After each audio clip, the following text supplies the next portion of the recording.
Hi there, I'm Malcolm. Welcome to my first ever video. So if I have any long-term followers, you found my first one. Still finding my feet on what I'm going to do, but today it's going to be a book-related video. 2017 has been and gone, and I finished 130 books in that time. Not bad. Here are my best 10. Number 10. Okay, what was I thinking? So first up is By the Light of the Moon by Dean Koontz. This is a thriller where a man and his autistic brother are kidnapped, injected with a mysterious serum, and then let out loose on the world. It doesn't go the directions you want it to go and is pretty good stuff. However, the story itself is a little bit gentle, but the way that this is written, the words used, I know they all have words in them, but just the mastery that Dean Koontz had with the words in this, I loved reading this book. It was just enjoyable. Number 9. Next up is Star Wars Knights of the Old Republic Commencement. This is the first book of the Knights of the Old Republic series based on the best-selling computer game. It follows failed Jedi apprentice Zane Carrick as he bungles his way through one disaster to the next. He's framed for murder and is hunted down by a covenant of Jedi killers. It's just really, really entertaining, really funny, lots of slapstick humour in it, which you can't go wrong with that. And it's brilliant Star Wars before Disney got their hands on it. There are 10 volumes of this. I've just literally completed the last one, and it was a pretty strong ride throughout. My only criticism is that as a graphic novel, it's a collection of a number of different comics. The artwork throughout the book does drastically change quite a bit from comic to comic, through graphic novel to graphic novel, and it can be a little bit off-putting, but other than that, I really recommend this series if you like Star Wars. Number 8. Thank you. Next up is StarCraft 2 Devil's Due by Christie Golden.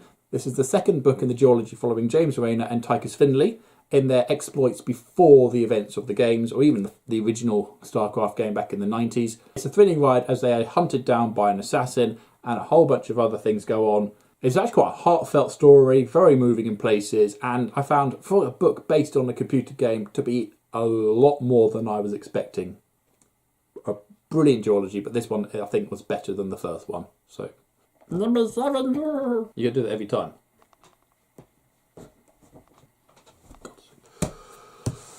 Next up is The Map to Everywhere by Carrie Ryan and John Park Davis. I got this one at the library, and I like the look of it. This is a fantastic adventure story as it follows a girl, Meryl, I think it is, who follows a pirate ship to another world, to another realm really, and just goes on adventures through some interesting locations, meets some very unusual characters. There's a boy called Finn who has the unique ability to be instantly forgettable when everyone's not looking at him. So he's an expert thief in that regard. However, Mara has the ability to remember who he is even when she's not looking at him. And it's a race against the clock again. They've got to do a thing. There's a MacGuffin that happens. But I just really enjoyed the story. It was great fun. And it is interspersed by some wonderful sort of Disney-level illustrations. They could have been coloured in perhaps, but I really thought this was a novelisation of a film or a TV series I hadn't heard of. But no, the illustrations are just for the book and they are glorious. Number 6. Jesse the Reader went on and on about this series. I thought I'd try it. So here it is. Miss Peregrines Home for Peculiar Children. This is book 1, which I found was the strongest of the 3. This is by Manson Riggs. This is a sort of superhero story which, in a world where we are saturated with superhero stories, does something a little bit different with powered children, if you like. A young lad finds out that he belongs to a small group of children with unusual powers. We're talking things like floating. There's a boy with bees who live inside him. So you've got unusual powers, and they go on an adventure. And the first book is more they're under attack from a threat. And what I really liked about this was the fact that it is interspersed by pretty odd pictures of old photographs. These are authentic, real photographs taken back in the day by weirdos of other weirdos, with the minimalist of editing touching up, but most of them are left as they are. So these are found photos. Nobody knows who they are really.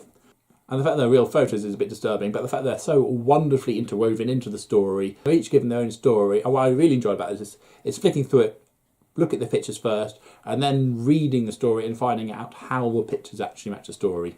So if you haven't tried it, give it a go. It's something a little bit different. Number 5. Next up is Skullduggery Pleasant by Dave Landy. This is the dead detective. I mean, it's a skeleton. And it follows a girl called Stephanie who finds out that the world she is in a lot of these type of stories is a little bit more than she first believed. And she joins the detective on his adventures as they try to protect the planet from a cult who are trying to bring, well, essentially Cthulhu and his cronies back into Earth. They're called the Faceless Ones in this story, but essentially I think they're the same thing. Full of wit, full of sarcasm, full of sass. These are great fun to read, and the adventures are pretty good too. We've only read the first 3 so far, but they have got progressively more violent. Heads up for people there. And I should give a nod to Demon Road, also by Dave Landy. This is a trilogy, which I also read this year. I enjoyed it. Not quite as much as I did Skullduggery, but still, if you enjoy Skullduggery, you might give this a go if you're a little bit older. And there's quite a bit more graphic in this one. Number 4. Revenger by Alistair Reynolds is next. I spotted this in the bookshop and I thought, well, it's got a certain Firefly vibe about it. I'd give it a go. I nearly put it back down again when I started it. It was not what I expected at all. But as I got into it and as I read it, I found this was very surprising, very compelling, and I can't wait for the next one. Literally, the moment I finished reading this, I went online to see where the next one was. As far as I believe, he is currently writing it. So I'm eagerly participating in that one. Give it a go. It's a space pirate adventure story. Kind of like Firefly, but only to a point, and then it's completely, almost exactly not like Firefly. So, but very good stuff. Number 3. Next up is Babylon's Ashes by James S. Corey. This is the 6th book in the Expanse series. It's recently been televised. The first 2 seasons of which are now to be watched on, I think it's Netflix at the moment. Give them a go, really good. This is basically Game of Thrones, but in space and good. Really comparing characters, a very exciting plot. It's all about how mankind reaches the stars and the fight that they have to get there against themselves and against the elements. Well, being book 6, I can't tell you too much about the plot spoilers for the previous books.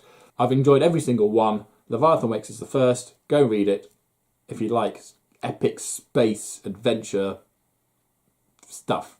If you like Game of Thrones, you might actually like this as well, even if you're not much of a sci-fi buff. You might be surprised. Give it a go. Number 2. I read it this time last year, and I've been thinking about it ever since. Full of pop culture references. So if you don't like that sort of 80s nostalgia, avoid it like the plague. But otherwise, if you don't mind that sort of thing, you might find this sci-fi, future, dystopian, virtual reality, find the Easter egg, races against the clock, save the universe, adventure story with DeLorean in it. A lot of fun.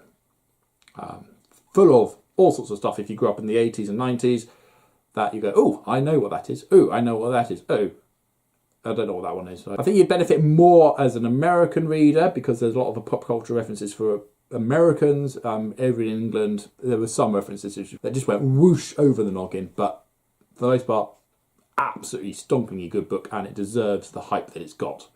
If you like that sort of thing, obviously. Number 1. Rehoys. Yes, my favourite book this year is a reread, and it's Guards by Terry Pratchett, the 8th Discworld book. And I'm not sure if it's because it's one I have read a few times now, but I just felt so comfortable reading it. I just felt at home reading it, and I loved every single word in this book. It follows a rather defunct police force in a sprawling metropolis as they are finding themselves to be the only people capable of dealing with the local threat, which happens to be a dragon.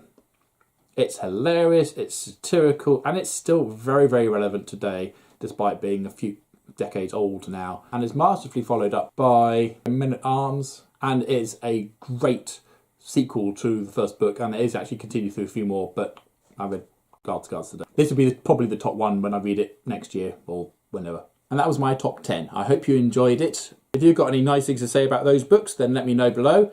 Otherwise, keep it to yourself. Thanks for watching. See you later.